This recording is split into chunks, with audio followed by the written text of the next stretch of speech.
So yesterday we introduced ourselves to these first causes that ultimately built us up to the American Civil War.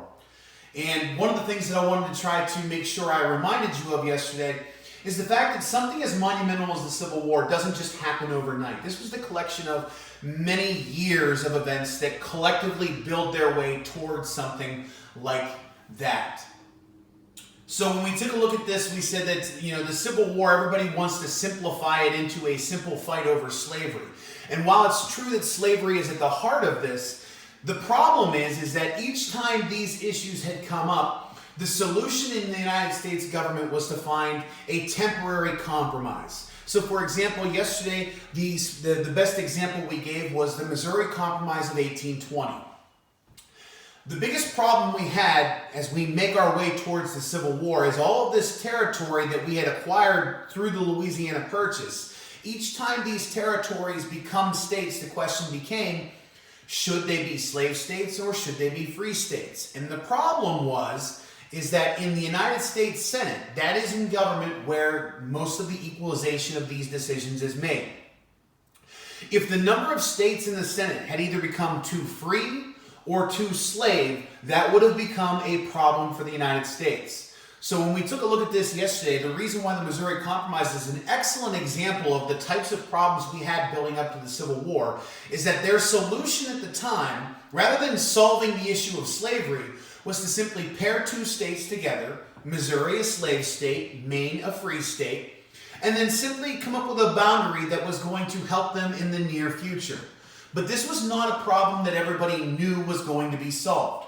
And so when you take a look at this, there's considerably more territory north of the 3630 line that is clearly going to be free if this is your solution. And as we move forward, as the United States collects more territories, this is going to become a bigger issue as we move forward. Which brings us to our next point, Texas. So when we take a look at this issue, once again, as we make our way towards the Civil War, the United States is acquiring more and more land. And each time we acquire this territory, the question of slavery continuously comes up. So, the situation in Texas. Texas is an intriguing state. The history of the state, as well as the culture and the customs and everything about Texas, is very interesting. Now, initially, Texas belonged to Mexico. The territory that is today the state of Texas and parts of Oklahoma belong to Mexico. And this region was basically a buffer between the United States and Mexico. In the early 1800s, the Mexican government decided to take advantage of this buffer zone, and they encouraged American immigrants to move to Texas with very low tax rates and increased availability of trade.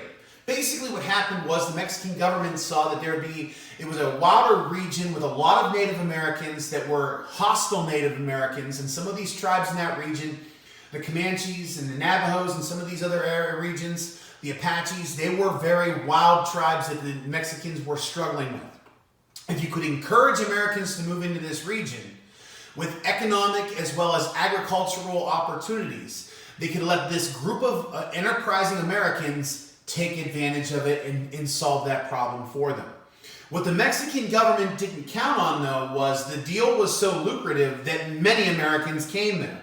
And by the 1830s, there were more Americans in the Texas territory than there were Mexicans. Now, let's think about the types of people that are going to move there. Anybody that's going to move into this wild region is somebody who is a risk taker. Somebody who is willing to have to defend themselves and their property with violence if need be because the territory is wild. 2, you're talking about people who economically are willing to take risks because they want to try to turn a profit off of this type of a situation. And so the types of Americans that were moving into this region were already the type of people who were aggressive risk takers to begin with. So what we see is by the time of the 1830s, the situation worked.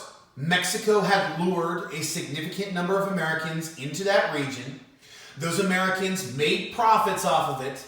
They weren't paying many taxes to the Mexican government. That's why they moved there. And the Mexicans weren't making as much money off of this situation as they thought they had.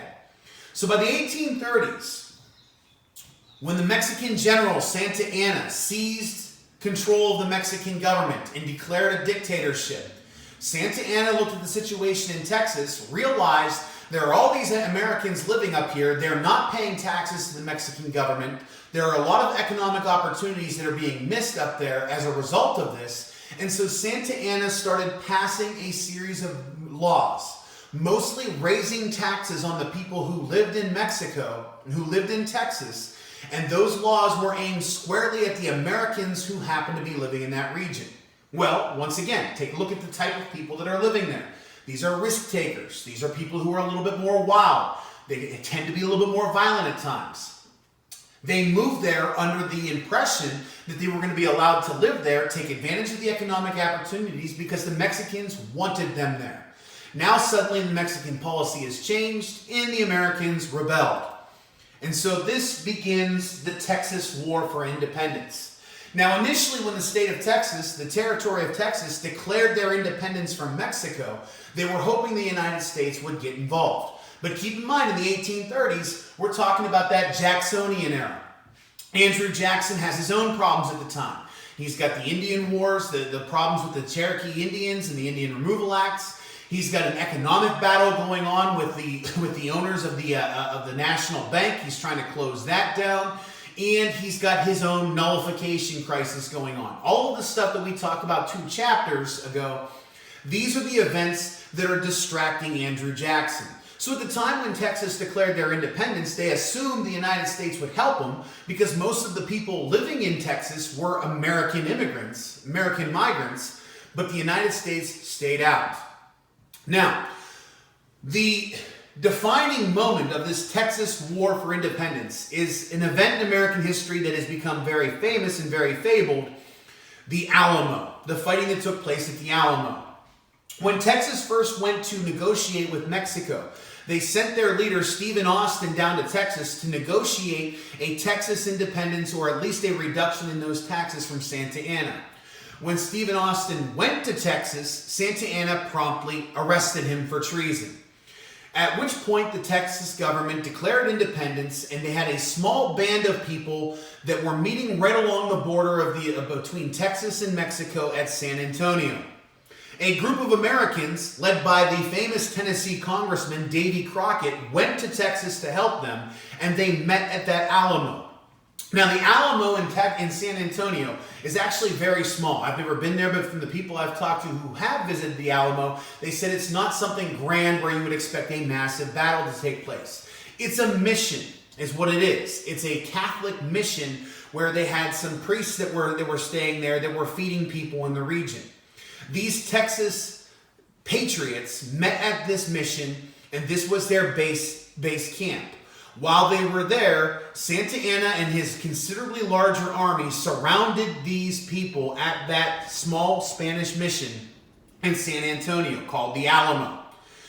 Santa Anna contacted them, told them to surrender. They were surrounded, and in true Texas fashion, they refused. Santa Anna and his men attacked the Alamo, and they killed virtually everybody there, including the famous Congressman Davy Crockett. And so this event at the Alamo in San Antonio kicks off this Texas War for Independence between the Texans and the Mexican government. Now, the fact is, at the end of the day, Texas really had no business winning their independence, but what did end up happening that caused Texas to get their independence is when their famous general Sam Houston captured Santa Anna outside the Battle of San Jacinto, just outside of what is today the city of Houston. The city that is named after Sam Houston is where he captured Santa Anna. And instead of the Texans defeating the Mexican government to win their independence, at the Battle of San Jacinto, remember the Alamo was their famous cry of these Texans. And at that battle, they captured the dictator, Santa Anna, who was in control of the Mexican government. And in exchange for their independence, Sam Houston held Santa Anna as ransom. So, at the end of the battle, the war for Texas independence, they get their independence from Mexico, but Texas is not a country that is ready to be their own country.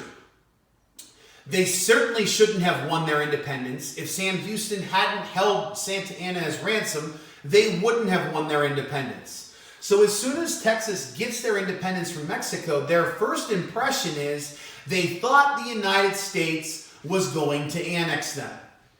Sam Houston immediately contacted the United States government, at that time still under control of Andrew Jackson.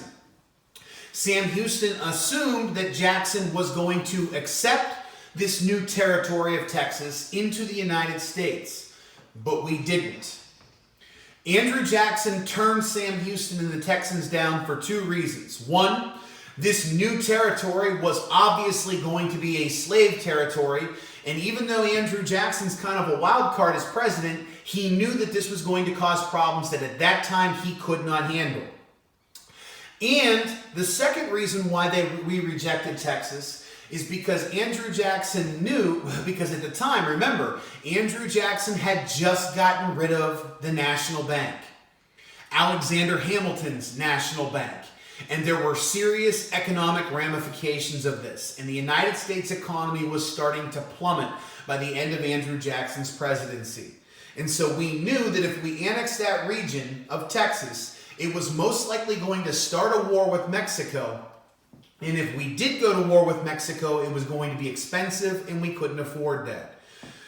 So how did we get Texas? In true Texas fashion, the Texans threatened to take more land and threaten the United States. Sam Houston and the Texan government said that if the United States didn't annex Texas, then they were going to conquer Arizona, Nevada, New Mexico, and California. They were going to triple their size. They were going to turn their new country into a cotton kingdom that would then rival the United States with cheap cotton to places like France and Great Britain. And with this option in mind, either refuse to annex Texas or let Texas be their own country and rival the United States and drive down the price of cotton and threaten the United States economy, or simply annex Texas, bring them into the fold, and let them become part of the United States like they want. The United States government chose to annex Texas.